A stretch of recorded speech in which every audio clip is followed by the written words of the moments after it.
Hi everyone, my name's Kevin McKinnon. I'm the editor of Triathlon Magazine Canada, and today we're having a look at Trek's new speed concept, SLR7. This is a bike that's been 7 years in the making. It's been a while since Trek revamped the speed concept, and one of the reasons they took so long was they were just struggling to come up with ways to actually make the bike faster. But as with everything these days, the bike industry has gone to disc brakes, and that's exactly what you're going to get on this new speed concept. But somehow they've managed to add the disc brakes, but also make the bike considerably faster and about the same weight. So they've done a great job with the design of this new bike.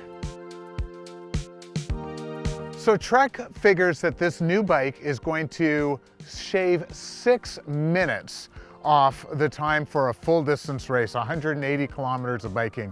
And they actually figure that's for the pros, and it'll be even faster for age group athletes. So regardless of the speed you're going, Trek is really confident that this bike is going to be a lot faster. The other thing that Trek has done a great job with is the comfort of this bike. Using the ISO-speed design, which basically means the seat tube is decoupled from the top tube. And when you're riding this bike, it is amazing how comfortable it feels. But that comfort doesn't come with any sort of performance sacrifice at all. This bike is really stiff laterally. And what that tells you is that all of your power is going to go into moving you forward. So when you push down on the pedals on this bike, you are going fast. It is most comfortable to ride down on the aero bars. And Trek has come up with an integrated cockpit for the new speed concept. And rather than go with the mono tower design that so many bike manufacturers have gone with, they found that having twin towers for the arm pads was actually more aerodynamic. And these are extremely comfortable bars. Trek does also offer a BTA, a between the arms bottle and cage.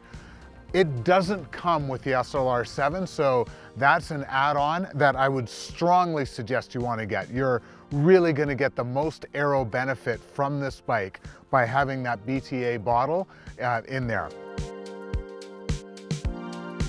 Speaking of water bottles, the Aero water bottle on the down tube carries 750 milliliters of liquid.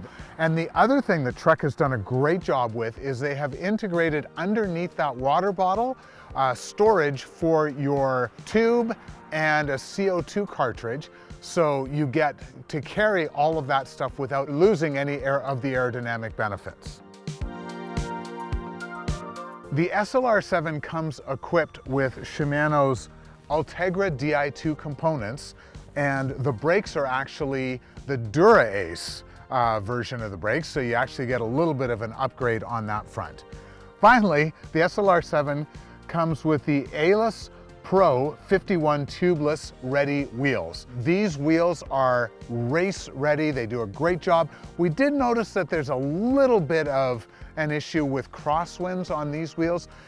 If you're a light athlete and heading to a course like Kona or Lanzarote, where you could be hitting some really high crosswinds, you might want to go with a slightly shallower front end, but most people, I think, and for most courses in Canada, you are going to love this wheel set. Nice, stiff, but still comfortable wheel. At $12,350, this is an expensive bike. Trek is definitely gearing the speed concept line for the high-end consumer.